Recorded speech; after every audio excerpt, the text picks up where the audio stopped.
Here on my desk, I have a sample.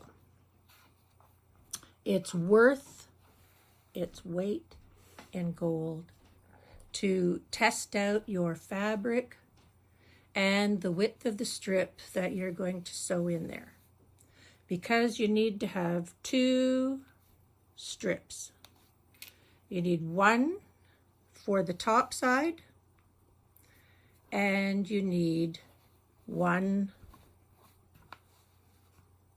for the underside to join the raw edges together. The width that you use is going to be determined by the width of your walking foot. I have 2 sewing machines. The walking feet are different for both of them. And with one machine, I cut my pieces a little differently if I'm using that at a sewing away from home day. But if I'm sewing at home, I always use the one that has the narrower walking foot because I like it better, I can see better, and I have better control. You can determine how wide you want your sashing strips. All you have to remember is that one of them is going to be folded and one of them is going to be just a straight stitch on each side. In this case here, I made it wider in my sample, and I'll show you how I did that. So in the case of what I'm going to do, I'm going to make a strip for one side that is going to be folded in half and pressed in half. So if I'm going to do that, I have to add seam allowances and how much I want to fold over so that it's going to cover the stitching row of the piece that I sew on the underside. Piece I sew on the underside is easy, easy, easy. It's just a straight piece of fabric with no folds. I sew one side to one raw edge, the other side to the other raw edge. One seam on both sides so that when I open that up, it's going to be about between 3/8 and 1/2 an inch, depending on how wide you want to make it and how wide your presser foot is. That can make it look good. And always make a sample and do something like this with a sample before you do it on your fabric, your good quilt, because you'll find that you save yourself a lot of trouble if you make a sample. This took me 10 minutes to sew. It's not a big deal. It's a piece of quilted fabric. Make a sample. So in order to sew these things together, first of all, you have one piece of fabric for one side, another piece of fabric for the other side. And I like to make them different colors or different fabrics so I don't get confused. I get confused often. So I need to make them different so I remember one side is red, one side is black. And I can keep them straight that way. So in the case of the quilt I'm making here on the wall, the strip that I'm making black is going to be just a flat piece of fabric, 1 1/4 inches wide. 1 1/4 in the quilt I'm making today.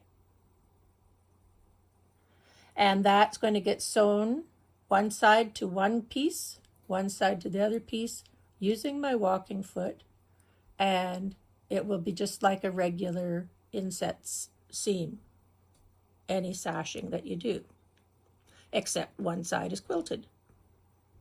All right, so that's the piece that's going to go on the top for me this time, 1 1/4 inches.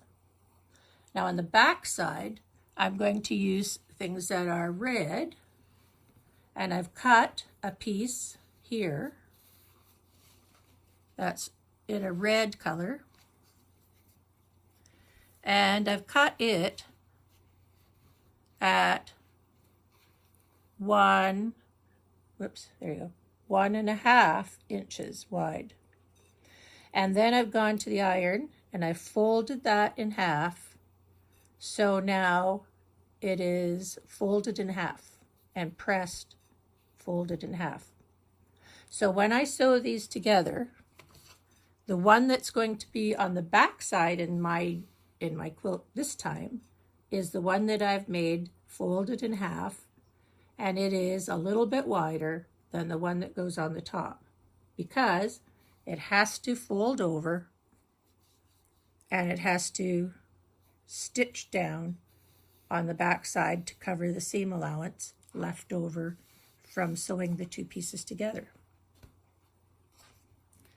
So if you see in this sample here, the first seam I sew,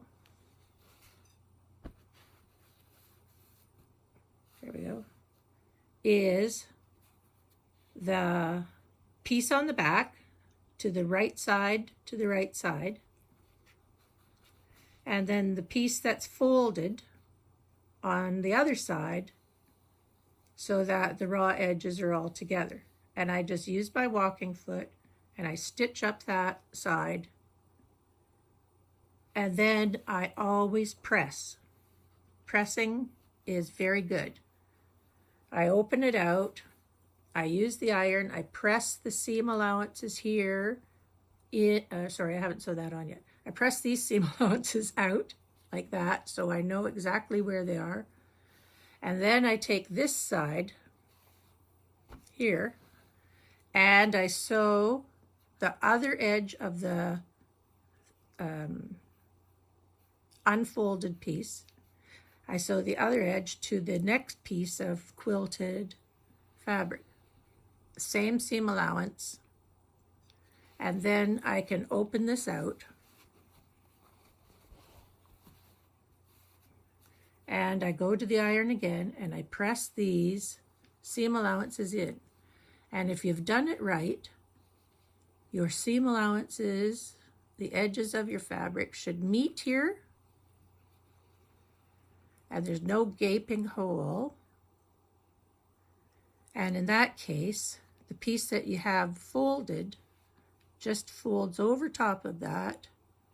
And a lot of people are going to slip stitch this down so their stitching doesn't show on the other side. But I am not concerned too much about the stitching showing on the other side because it's black and I'm using black thread, and I haven't found so far that the black shows up in places that I don't want it to show up. So I'm going to stitch it with my walking foot. Okay, so if you want a piece of sashing that's wider, what you have to do is measure your sample, but you have to add a piece of batting in between the two edges so you have the same thickness of fabric. But the process is exactly the same otherwise. You're going to fold that over, you're going to sew it, and I would sew a row of stitching down the center as well to hold that little strip of batting in place. Otherwise, after it's been washed a couple of times, it might bunch up and make a mess on your quilt. So if you're going to add a wider sashing, which is perfectly fine, you just have to decide how big you want it. Make your sample, sew an extra piece of batting that fits in that space. Just cut yourself a little strip of batting, place it in there neatly, and then when you cover that seam over and sew it down, I would put a row of stitching here, a row of stitching here in the center, and I would put another row of stitching here just to make it look nice. Okay, I'm going to get my quilt on the wall and start sewing some pieces together. I'll demo as I'm doing it. Okay, when I take them off the wall, I've got them in the orientation I want. I put a pin on the side that I want to join to the next piece, because sometimes I don't remember which one has to go where. So that's what I do. So I place that side next to my presser foot. I have strips of fabric here, strips of fabric here. That's a nice one. I'm going to take this one. This one. This one, the red one, is going to go on the underside.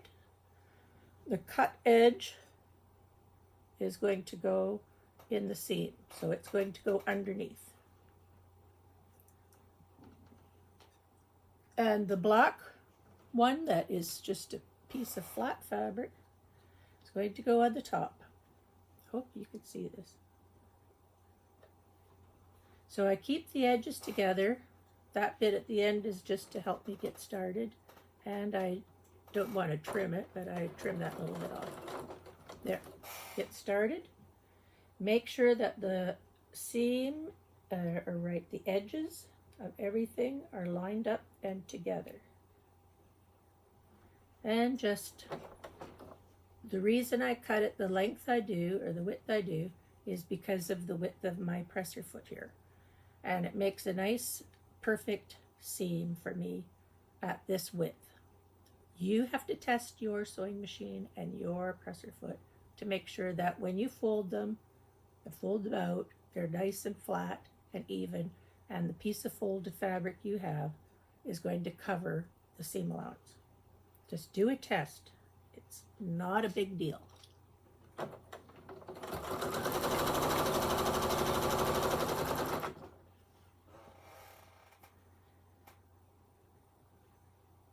Get a little stick out and shake it at you.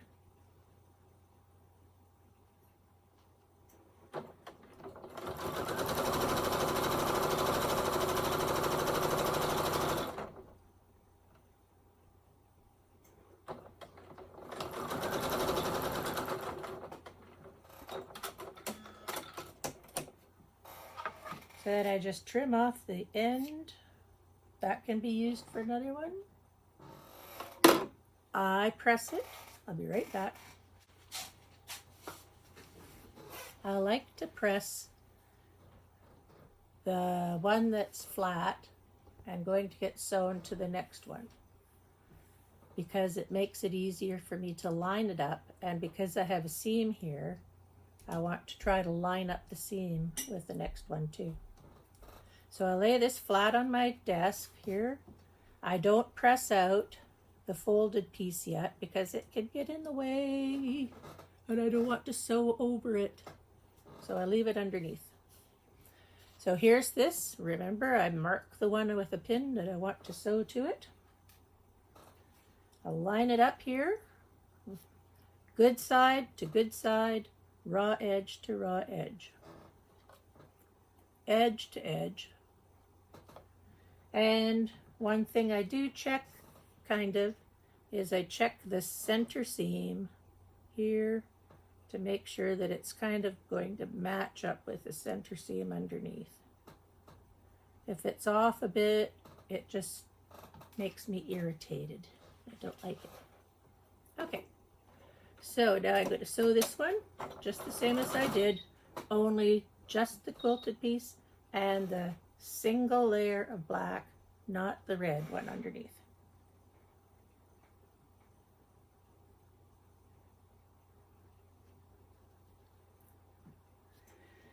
There we go.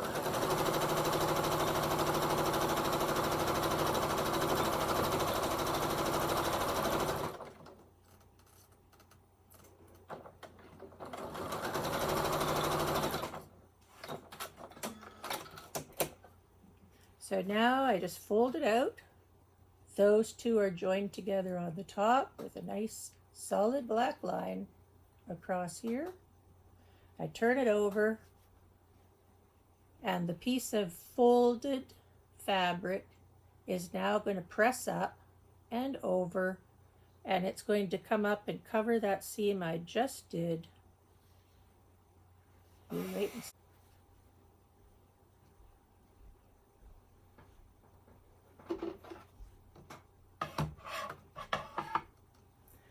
all I need to do is just fold that over, because now I've pressed it, it's going to cover. And I'm sewing the folded edge over the seam allowance I just made.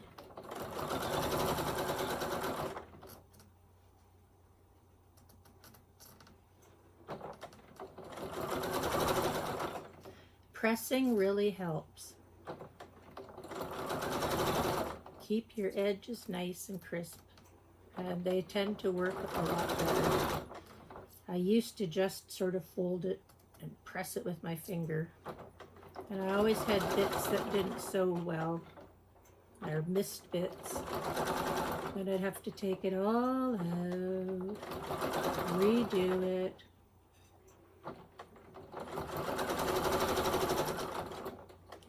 Good.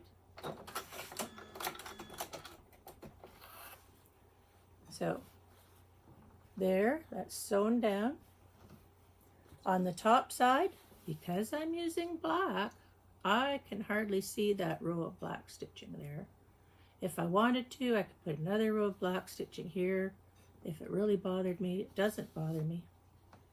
Now all I have to do is trim off this little edge here, go to the next one, and join up the other 3 for this row. It's that easy. You can do it too.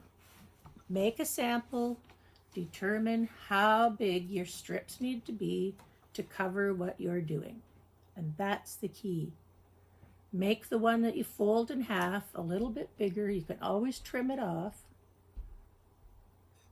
Make sure that this one you put on the top, or you can put this on the bottom. It doesn't matter which side you put it on, whichever color you want to cut. Make it go where you want it to go.